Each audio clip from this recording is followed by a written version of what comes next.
Historia, tercer grado. Bloque 3. Unidad de construcción del aprendizaje. La década de 1960. Progreso y crisis. Momento 2. La vida cotidiana a través de las fuentes del siglo XX.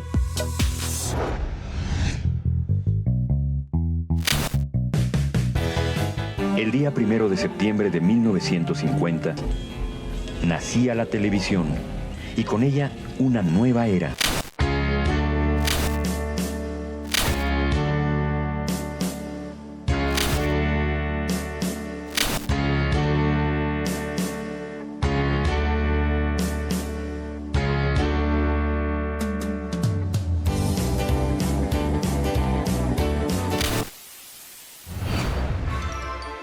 Video. No solo me permitió conocer importantes sucesos que ocurrieron en la década de 1960, sino también identificar probables fuentes históricas para investigar la vida cotidiana de ese periodo, como nos pidió de tarea la maestra.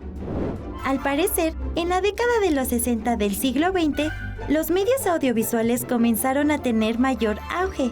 Se popularizó la televisión y con ello sus programas, los comerciales, las fotonovelas y los fotoreportajes. La radio cultural y educativa tuvo un mayor impulso y se grabaron entrevistas que hoy son históricas. Ahora iré a confirmar esto en la hemeroteca, que es el lugar ideal para investigar, ya que ahí se resguardan periódicos y revistas del pasado. Como lo sospeché, en la década de 1960, cualquier información o suceso se daba a conocer por medio de la radio, la televisión, los periódicos e incluso el cine. Eso quiere decir que estos medios de comunicación han tenido una gran influencia como difusores de la información. La maestra dijo que entre 1950 y 1970 aumentó el número de televisores en el país, por lo que se estaba convirtiendo en el principal medio de comunicación. A través de ella se difundieron importantes acontecimientos, por ejemplo, los Juegos Olímpicos que se realizaron en México en 1968 y el primer aterrizaje humano en la superficie de la Luna en 1969. Parece que durante los años 60 del siglo XX hubo mucha agitación en todo el mundo. En este periódico se menciona que el movimiento por los derechos civiles en Estados Unidos quería acabar con la segregación hacia las personas de origen afrodescendientes y que también hubo manifestaciones en contra de la guerra de Vietnam. En esta publicación se registraron las movilizaciones de 1968, organizadas por estudiantes y trabajadores. Aquí hay una nota de la represión hacia los estudiantes, sucedida el 2 de octubre de 1968, en Tlatelolco, en la Ciudad de México.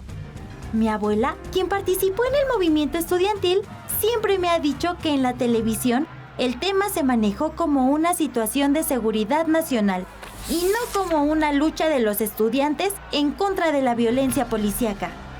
También me dijo que no se le dio espacio a las posturas de los estudiantes. Por el contrario, la prensa se enfocó en la 19ª edición de los Juegos Olímpicos que se realizó durante ese año. Me estoy dando cuenta de que la fotografía es otra fuente importante para conocer hechos históricos, así como otros aspectos de la vida cotidiana. Bien, ahora voy a la fonoteca a investigar qué programas de radio había en la década de los 60.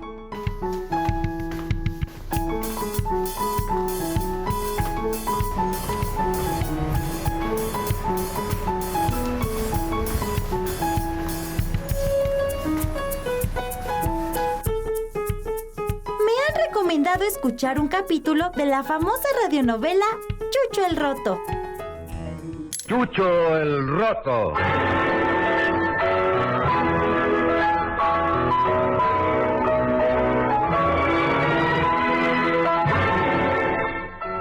La historia de un hombre que protegió a los pobres y luchó contra la injusticia. En estas visitas a la hemeroteca y a la fonoteca, aprendí que la fotografía, la prensa, la televisión y la radio son fuentes históricas que describen cómo era la vida en el pasado. Sin lugar a duda, sus registros contribuyen a enriquecer los estudios sobre la década de 1960 y de años posteriores. A mí me permitieron descubrir diferentes aspectos de la vida cotidiana de aquel periodo.